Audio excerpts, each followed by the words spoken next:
In this service, and we'll begin with a moment of silent meditation, followed by the recitation of the Onenbutsu, or the name of the Buddha. Okay. And I'm actually going to turn this around so I can see myself.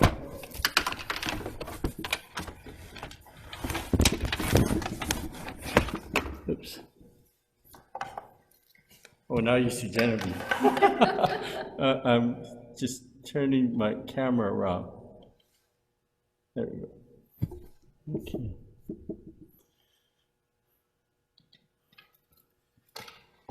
Okay, we'll begin with the moment of silent meditation, followed by the recitation of the Nembutsu.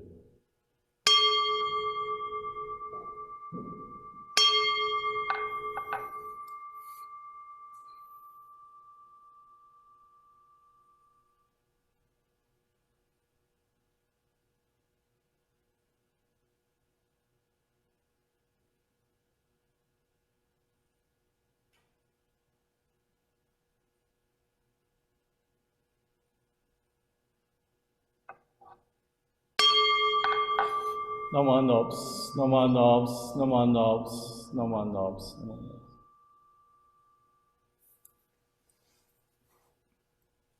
Now, do you all see a large screen of our Hondo on your computer? Yes? Okay, good. Next we'll start off with a reading, and what we're going to be doing is reading the Bandhana Tisarana, or the Three Treasures, a homage of Three Treasures. But what I'm going to be doing is, I've put it up on the screen here. There's a little bit of a change because I've added a little sentence under each of the three treasures, and I think you'll find them. I personally like this version because I think it explains the three treasures a little bit more. So we'll begin by reading this Bandhana and Tisarana.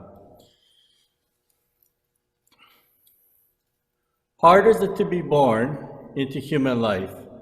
Now we are living it. Difficult is it to hear the teachings of the Blessed One. Now we are hearing them. If we do not gain emancipation in the present life, we may not be free from sorrow in the ocean of births and deaths. Let us reverently take refuge in the three treasures. We go to the Buddha for guidance. We value the ideals to strive for a higher consciousness. We go to the Buddha for guidance. We value the ideals to strive for a higher consciousness. We go to the Dharma for guidance. We value the harmony of the oneness of life. We go to the Dharma for guidance. We value the harmony of the oneness of life. We go to the Sangha for guidance. We value the love and compassion of our family and friends. We go to the Sangha for guidance. We value the love and compassion of our family and friends. Thank you. And next we will have the Suture Chanting. We will be chanting the Jusege today. And again, I'll bring that up on the screen.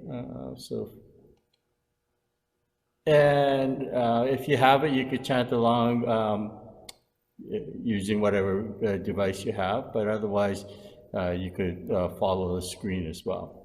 Okay. Namo Nobs, Namo Nobs, Namo Nobs, Namo Nobs.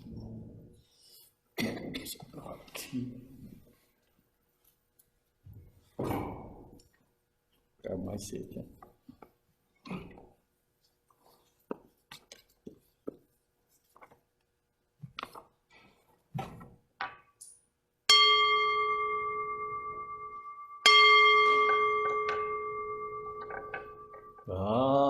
Vagon Josega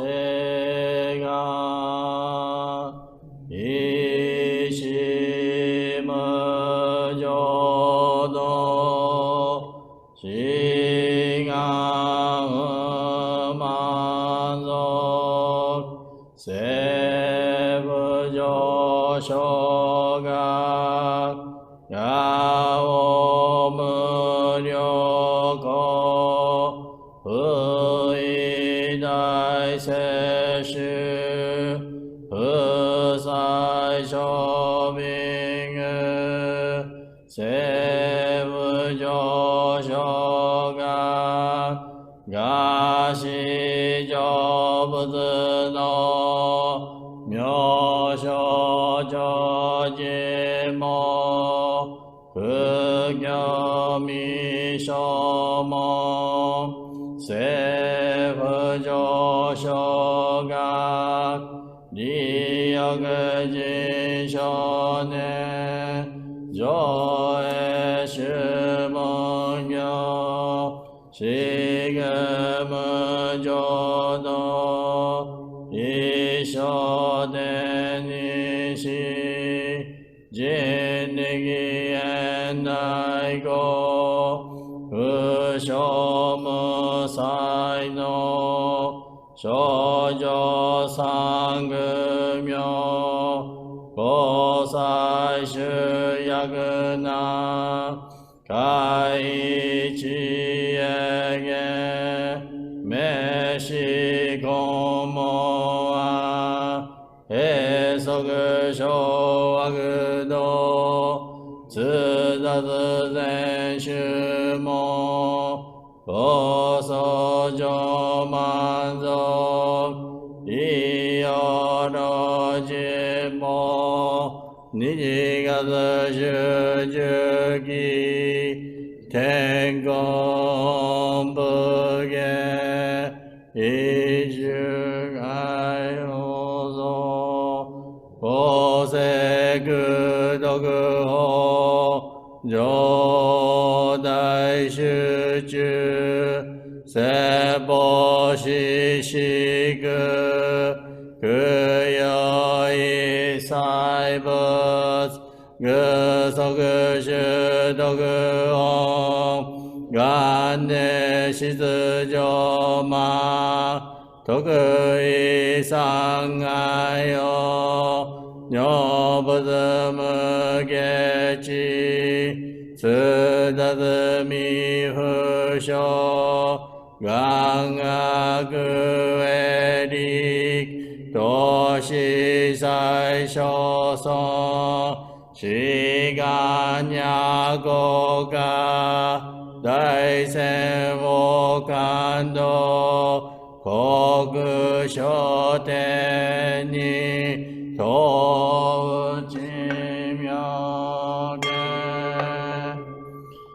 나마나부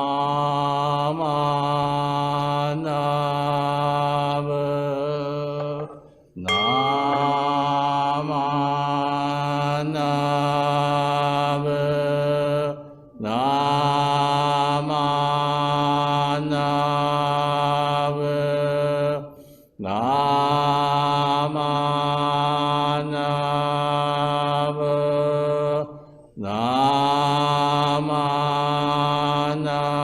나마나부 나마나부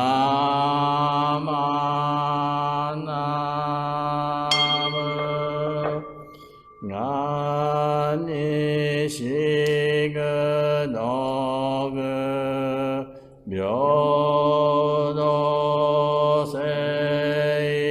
묘도세이사이 노드보다이시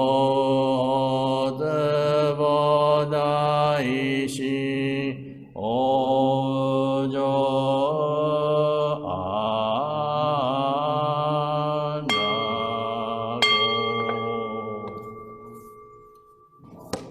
Namanavs, namanavs, namanavs, namanavs, namanavs, namanavs, namanavs. I apologize to you all. I fell asleep at the wheel. I was concentrating on my seiten in front of me, and I forgot to scroll the screen. So some of you might have lost the chanting halfway in between. So I apologize for that if it caused any difficulty for you. We will now have our Dharma talk, and actually today we're very fortunate. My brother from Lethbridge, Dr. Roland Ikuta, he will be giving our Dharma message today. Roland is my older brother. But last July, he received his Tokudo ordination. That's the first ordination to become a Jodo Shinshu priest. And he received it in Japan, in Kyoto, together with Jeff Haynes from Lethbridge also, and Tanis Moore from Manitoba. And with this Zoom service, what we've been doing is sort of sharing, or I've been having different people give Dharma talks, and about over a month now, I've been talking to my brother about if he could give a Dharma talk, and because of his occupation as a geriatrician in Lethbridge, he was really swamped at work with the COVID-19. But now that it's been a little bit of a reprieve, he said he'd be happy to share his Dharma message with us today. So I'm just gonna get my brother up here. So if you just bear with me a second here. Grant, can you hear me? Yeah, I got you. Okay. Thank you. And I'm going to spotlight him, and then ask Roland to give the Dharma message in. Thank you. Thanks, Grant Sensei, for this opportunity. Can everybody hear me okay? Yeah? Yes. Good. So I'm going to get people to put their hands together in Gassho. Please join me in Gassho as I read the pledge. Our pledge. Breaking out of my shell, I shall carefully share a warm smile and speak gentle words just like the kind Buddha. Not becoming lost in my greed, anger, and ignorance, I shall be open-minded and act accordingly, just like the calm and peaceful Buddha. Not putting myself first, I shall share in the joy and sadness of others, just like the compassionate Buddha. Realizing the gift of life we have received, I shall live each day to its fullest, like the Buddha who continues to emancipate all. Namo Amida Butsu. Namo Amida Butsu. Namo Amida Butsu. Thanks, everybody. So today what I thought I would do is, even though Grant Sensei talked last week about the George Floyd situation and Black Lives Matter, I thought I would continue that theme. But in particular, I want to ask the question about whether or not we as Jodo Shinshu Buddhists should be more socially active. Should we be engaged? Should we be participating in some of these protests? Or more importantly, should we be doing more as Buddhists to help with those who are marginalized in our society, those who have prejudice against them? So just a disclaimer, I am a physician, but I am a fledgling in terms of Jodo Shinshu study. It's amazing to me that I could be in a Buddhist family all my life, raised as a Jodo Shinshu Buddhist. Both grandfathers were ministers. My father was a minister. My younger brother obviously is a minister. And yet it's amazing how little I know about Buddhism and Jodo Shinshu Buddhism. So you'll have to forgive me. And just to point out that these are mostly my personal views. So to start the talk, I'm going to actually ask people to do me a favor. And that is, most of you are actually hiding your video. And what I want to do, if you're able to, is I want you to make yourself visible on your video. So don't unmute yourself, stay muted, but I want to see if I can see people's faces. And the reason why I want to do that is because I want to ask you guys several questions through my talk. And so I'm going to ask you questions and ask you to show your hands by just raising your hands when I ask you the question. So if you're able to do so, and could you please or make your video visible? If you can't, don't worry about it. Some of you may not have a camera, so some of you may not be able to do that, but we'll go by the majority. Great, so thanks for doing that, everybody. So the first question that I wanted to ask everybody, and again, show of hands, do most people or do you believe that there is systemic racism in our society? When I talk about our society, I'm talking about our political system, our education system, our policing system, and also our healthcare system. So that I do know some about because I'm a physician. But if you believe that there is problems with systemic racism, can you please raise your hand? And I have to go screen by screen because there's 4 screens. So the first screen, the majority, there's 2 people who didn't raise their hand. Interesting. The second screen, if you could raise your hand, keep your hands raised. Again, almost everybody did. Some people have not. So looking roughly at the number of people who have raised their hands, I would say that 90% have raised their hands. So thank you for that. So the second question is a little bit more complex. So the second question is, do you believe that it is right for people to be out there protesting what has happened with Black Lives Matter? So it's complex because there's all this issue about COVID. So the COVID crisis, people are worried that by going out and protesting in large numbers, we're going to increase the number of infections. But do people fundamentally believe that it is the right thing to do to go out and protest? Is it the right thing to do to go out and protest despite COVID? So again, raise your hands if you believe that it is right for people to be protesting. Some people are doing thumbs up on their reaction, so that's great. So the first screen, can everybody just keep their hands up? Majority are saying yes.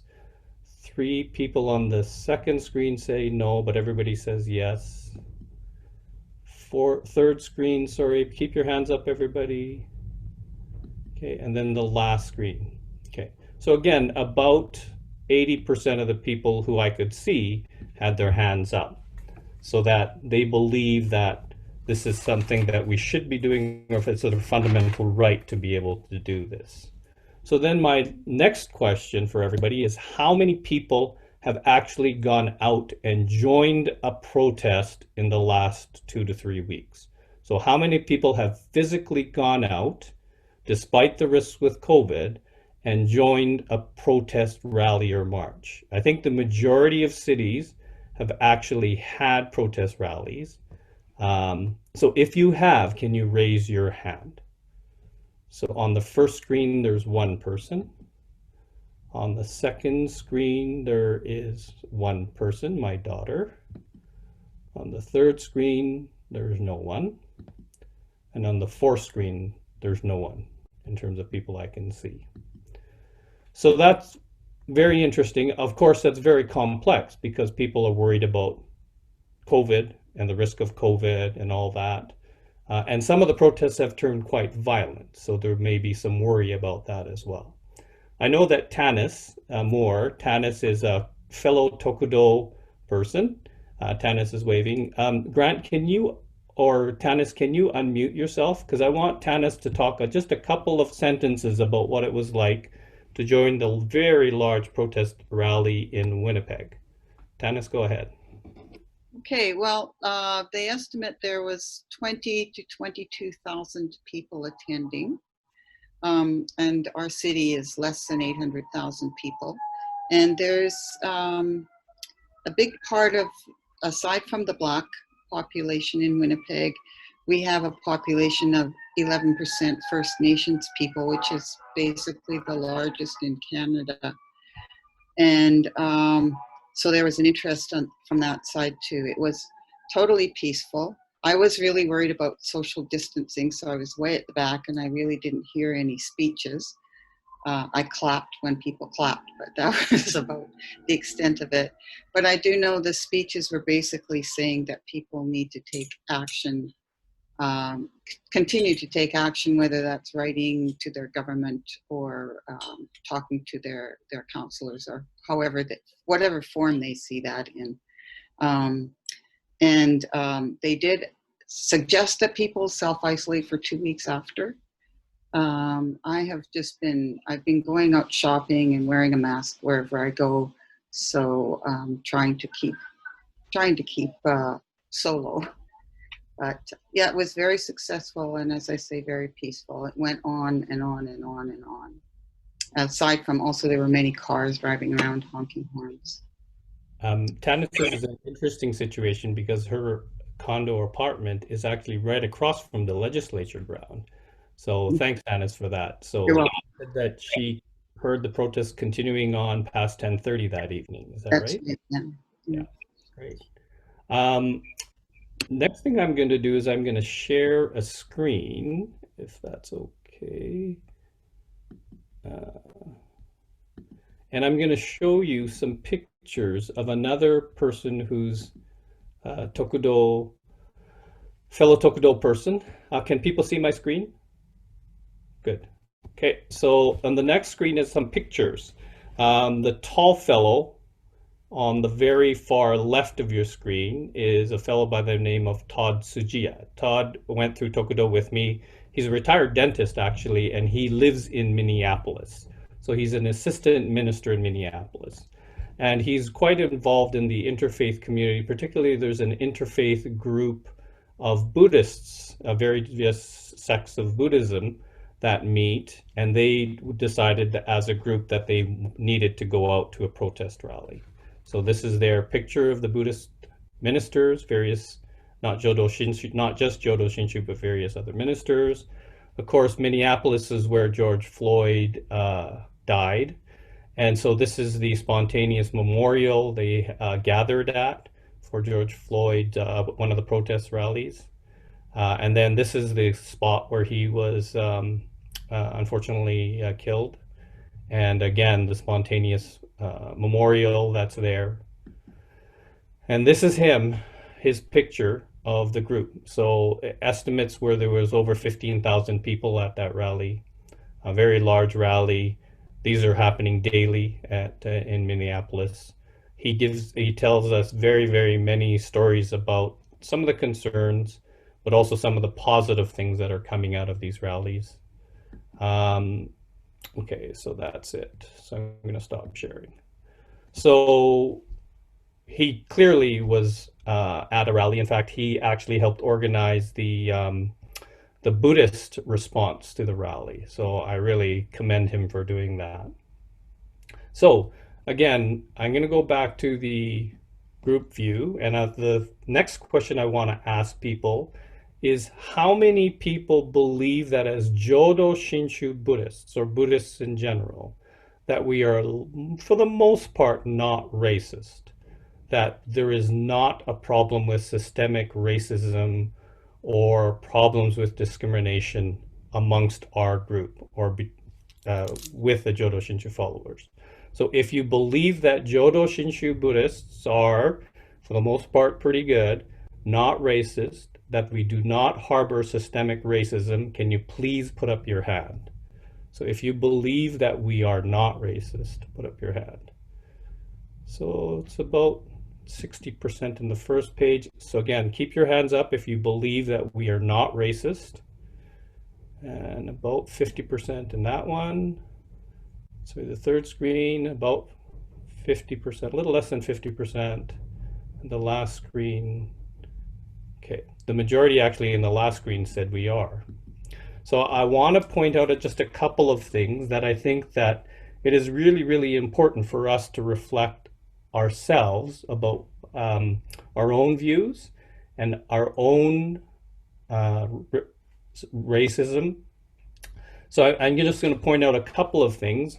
If people have not read the larger sutra and the 48 vows from Bodhisattva Dharmakara, I would urge you to actually read the 35th vow and the 41st vow.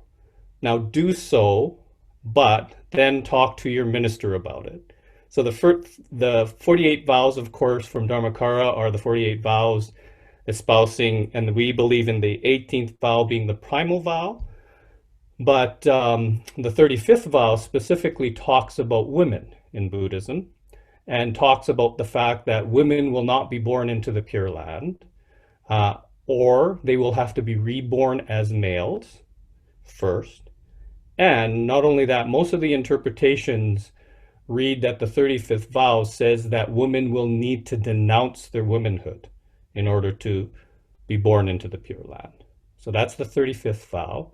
Now, of course, there's various interpretations of the 35th vow, and I think some of the better interpretations talk about that there maybe is no gender in the Pure Land, but you should read the 35th vow. The 41st vow is very similarly talking about people with disabilities. So it talks about the fact that people with disabilities will not be born into the Pure Land. Okay, so again, some people have interpreted the 41st vow as being discriminatory.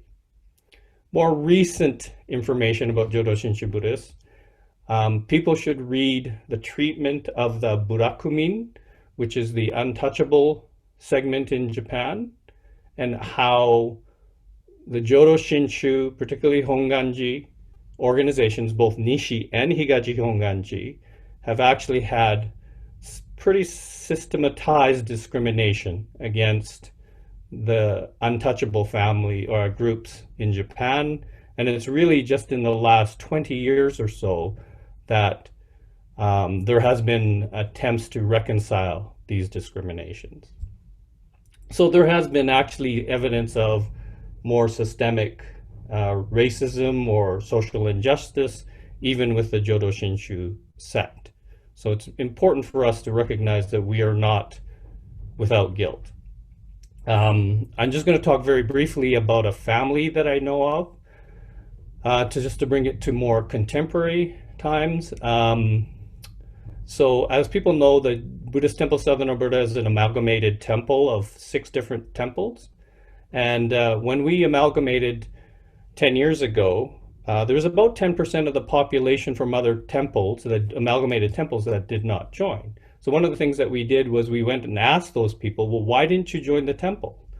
And one of the responses I got, and I'm going to try and change the information a little bit so that these people cannot be identified, but one of the member temples, this person was very involved in the temple, lots of volunteer work, very involved, very dedicated. And that person said that they decided not to join because of the discrimination against them. So 15 years ago, they attempted to be more actively involved by trying to take a bit more of a leadership role, by perhaps even joining a board. And they were told by 2 people very specifically that they should not do that because they came from a Burakumin family. That they actually came from a family historically of the untouchables, and those kinds of people should not be on the board or in a leadership role. And that was 15 years ago. And that was a Jodo Shinshu temple. Okay. So again, I think it's really important for us to recognize that we are not without fault. But fundamentally, I do believe that Buddhism in general, and Jodo Shinshu Buddhism in particular, the principles are not discriminatory. That Shakyamuni Buddha, Amida Buddha, Shinran have said clearly that enlightenment is for all sentient beings, that there should not be discrimination based on gender, based on race, based on education, based on class level. I wanted to read very briefly a statement from the Buddhist Churches of America from the Ministerial Association. This was written by Reverend Harry Bridge, who happened to be one of my professors this term. And he writes in part, Amida Buddha is said to have wisdom of non-discrimination. This is manifest in the great compassion that embraces all beings. Amida Buddha does not reject anyone based on age, gender, class, race, or any other basis. Although it is difficult for us as unenlightened beings to manifest this wisdom of non-discrimination, this radical equality is an ideal in our tradition.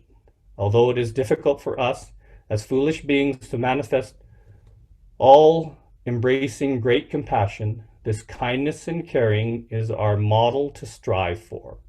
However, this equality will never be reached until Black Lives Matter. Buddhists are not immune from racism. The insidious influence of racism is learned from many sources, usually unconscious. It is important for us as Jodo Shinshu Buddhists to emerge in self-reflection and to open to finding the racism within ourselves as well as within our temples and Sangha. With the Buddha Dharma as our guide, let us help with the work to dismantle systemic and institutionalized racism both within ourselves, our organizations, and in the community around us. I thought that was particularly well written by Brid Sensei.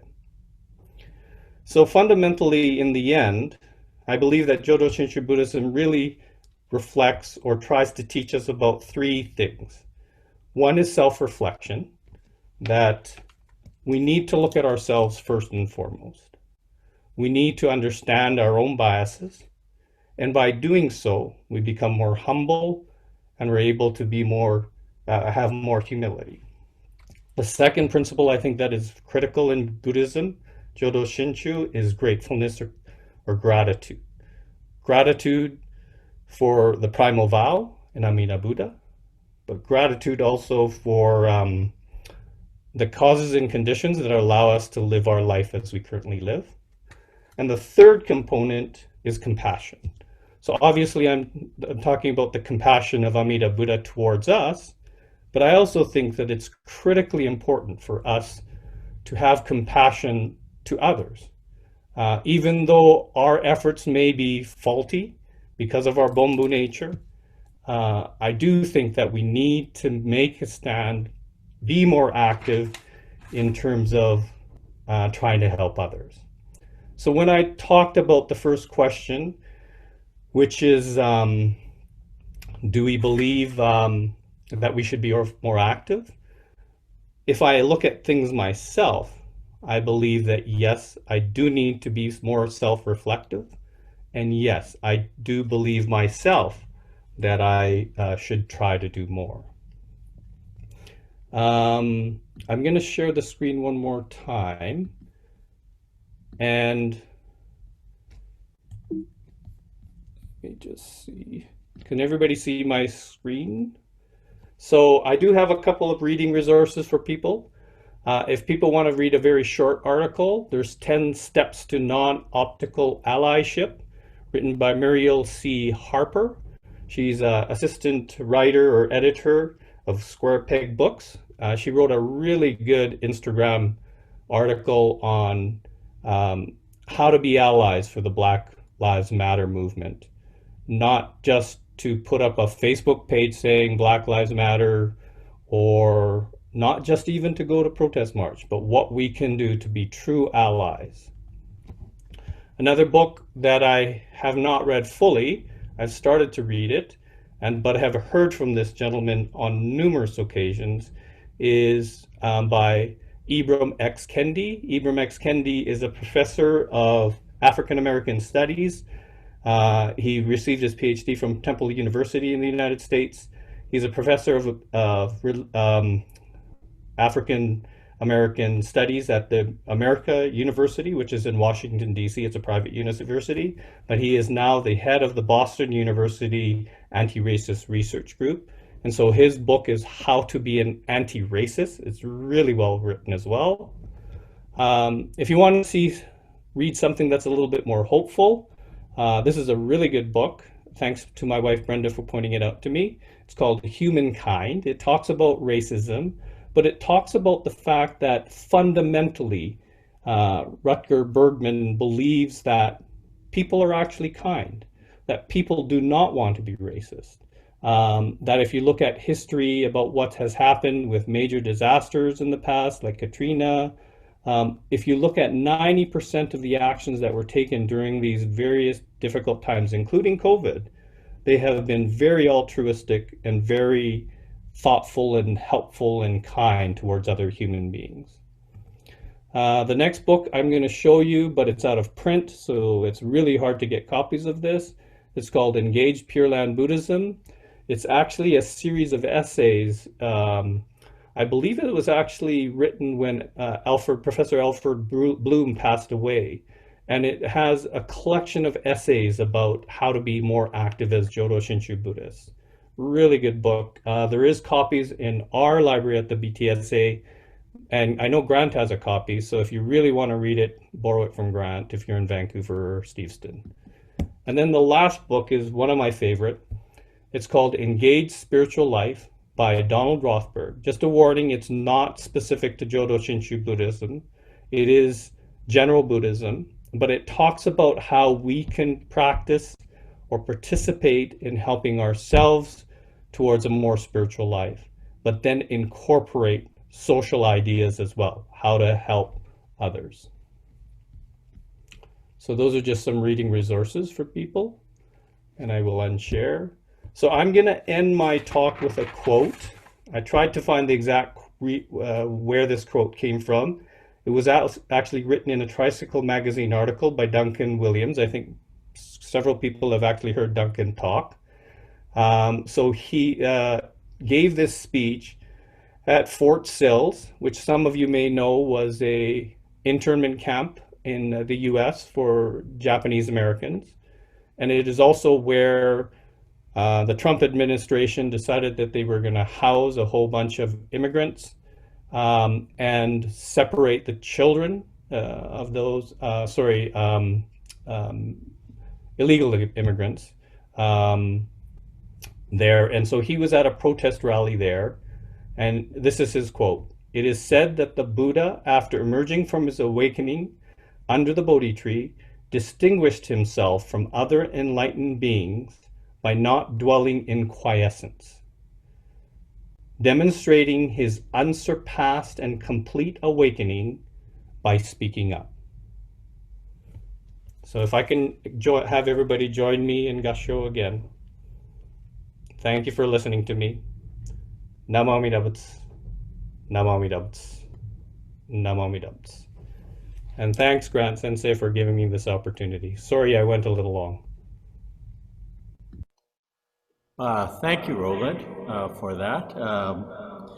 You know, it's funny. He's always been my bigger brother, but in the realm of being a Buddhist minister, I have 30 years experience over him. But anyways, I wanted to share with you one thing that my brother mentioned, and it's a poem by a Buddhist poet by the name of Mitsuo Aida. And he became very popular in Japan. This is more of a modern day poet. He's passed away now, but Roy Sensei, could I ask you to just turn down the volume of the... I'm getting an echo, so could I ask you to turn down the volume? So in Japanese, this poem is called Ano Hito. Ano hito ga yukun ja, watashi wa yukanai. Ano hito ga yuku nara, watashi mo yuku. Ano hito, watashi wa docchi no ano hito ka. So I translated this into English to my best of my ability, and it comes out as this: so and so. Because so and so is going, I don't think I will go. Because so and so is going, I think I will also go. So and so, which so and so am I? So I hope I'll just leave that with you, and I will send this out to the mailing list for people. If you are not on the mailing list and you want it, you could contact me, but I'll send this out. I think it's a wonderful poem that reminds us of our own discrimination that we have within us as well. So one more time: because so-and-so is going, I don't think I will go. Because so-and-so is going, I think I will also go. So-and-so, which so-and-so am I? So with that, I would like to close today's service, and we'll just close with the recitation of the name of the Buddha. Please join me in Gasho. Namo Amida Butsu. Namo Amida Butsu. Namo Amida Butsu.